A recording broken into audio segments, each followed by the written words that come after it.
ये लोग लिखे पढ़े लोग नहीं है, शिंदे गुट के लोग हैं, वो पढ़ते नहीं सुनते नहीं। मेरा भाषण सुनना चाहिए जो पार्लियामेंट में मैंने कहा है। असली जनाब अमित शाह है, अमित मियाँ शाह और नरेंद्र मियाँ मोदी, ये असली जनाब है। मेरे जैसे आदमी को लगा कि बैरिस्टर जिन्ना की जो रूह आत्मा है वो कब्र से उठकर उनके शरीर में घुस गई, मोदी और शाह जी को, तब इतनी वकालत कर रहे थे। और हमको बोलते हैं जनाब, ये तो जनाब के सब चेले हैं भाई, ये जनाब मोदी और जनाब शाह के शिंदे गेट वाले जो लोग हैं ना, शिंदे के क्या शिंदे ना, हाँ, वो उनके चेले चपाटे हैं, डर से मारे जी रहे। इतना शिंदे गुट के जो लोग हैं वो एक डरपोक ग्रुप है, डरपोक। उनको डरा धमकाकर पार्टी छोड़ने के लिए मजबूर किया था। वो आज भी वो डरे हुए, आज भी डरे हुए हैं। आप उनकी बॉडी लैंग्वेज देखो, क्या होगा क्या नहीं होगा, ऐसे डरे डरे हुए घूमते हैं। हम ओरिजिनल शिवसेना, बाला साहब ठाकरे जी की शिवसेना के सदस्य हैं, हमारे पर कोई दबाव नहीं डाल सकता। जब ये लोग पार्टी छोड़कर जा रहे थे तब भी दबाव था ना, तब भी दबाव था हमारे ऊपर। जो आज जो हमारे सांसद है या एमएलए आज जो है उनके ऊपर दबाव था, तब हम दबाव में नहीं झुके, तब हम डट कर खड़े रहे। तो आप कौन हमारे पे दबाव डालेगा, किसकी हिम्मत है। हमने एक निर्णय लिया जो in the interest of nation, राष्ट्रीय एकता, और हमने जो वोट किया है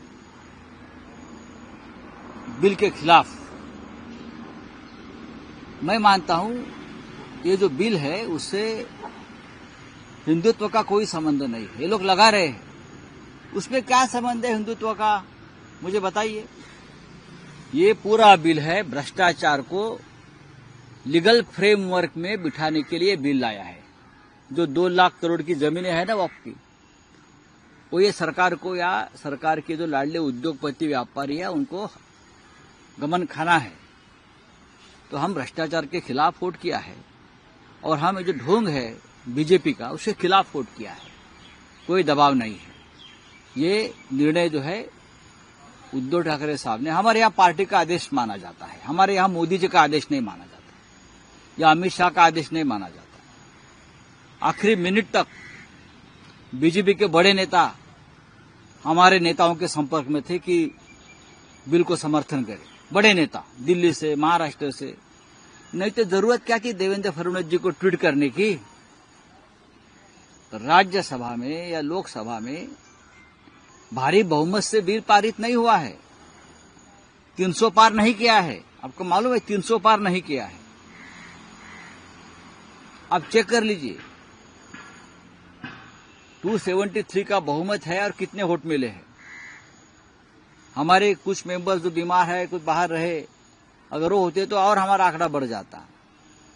राज्यसभा में भी यही हो गया। राज्यसभा में भी नरेंद्र मोदी जी ने, प्रधानमंत्री जी ने आखिरी मिनट में ओडिशा के नेता नवीन पटनायक के ऊपर बहुत दबाव डाला। बाद में वो 7 लोग पलटी मार गए, नहीं तो उनका निर्णय पक्का था, वो बिल को विरोध करने वाले ही थे। लेकिन फिर आपके पास इतना बहुमत है, आपके पास इतना आंकड़ा है, तो ये आखिरी मिनट तक ये क्या चल रहा था खेल। ये खेल हमारे ऊपर करने की कोशिश की, लेकिन हम नहीं माने। सर, शिवसेना एकनाथ शिंदे गट की तरफ से ये भी कहा गया कि ये समर्थन करने के बाद, वक्फ बिल के समर्थन करने के बाद मुसलमान खुश हो गए और अब उद्धव ठाकरे को जनाब उद्धव ठाकरे कहा जा रहा है। नहीं, मेरे भाषण, ये लोग लिखे पढ़े लोग नहीं है, शिंदे गुट के लोग हैं, वो पढ़ते नहीं सुनते नहीं। मेरा भाषण सुनना चाहिए जो पार्लियामेंट में मैंने कहा है। जो जनाब कहते हैं ना, असली जनाब कौन है?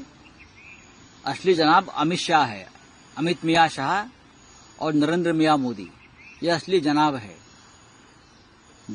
जो भाषण किया है आप पढ़ लीजिए, लोकसभा का भाषण। ये लोग क्या बहरे हो गए थे क्या लोकसभा में? इतनी वकालत, इतनी चिंता गरीब मुसलमानों की बैरिस्टर मोहम्मद अली जिन्ना ने भी नहीं की थी उस वक्त जब पाकिस्तान बनने जा रहा था। इतनी चिंता, बाप रे बाप, हम ही मुसलमानों के मसीहा है। तो मैंने कहा कि मेरे जैसे आदमी को लगा कि बैरिस्टर जिन्ना की जो रूह आत्मा है वो कब्र से उठकर उनके शरीर में घुस गई, मोदी और शाह जी के। तब ये इतनी वकालत कर रहे थे और हमको बोलते हैं जनाब, ये तो जनाब के सब चेले हैं भाई, ये जनाब मोदी और जनाब शाह के शिंदे गेट वाले जो लोग हैं ना, शिंदे के क्या शिंदे ना, हाँ, वो उनके चेले चपाटे हैं, डर से मारे जी रहे। कुछ किया तो पकड़ कर डाल देंगे जेल में, ईडी के केस में। अभी तक फाइल बंद नहीं हो गया वो लोगों की। ये तो डरपोक लोग हैं, उसने मर्दों के साथ बात नहीं लड़ानी चाहिए।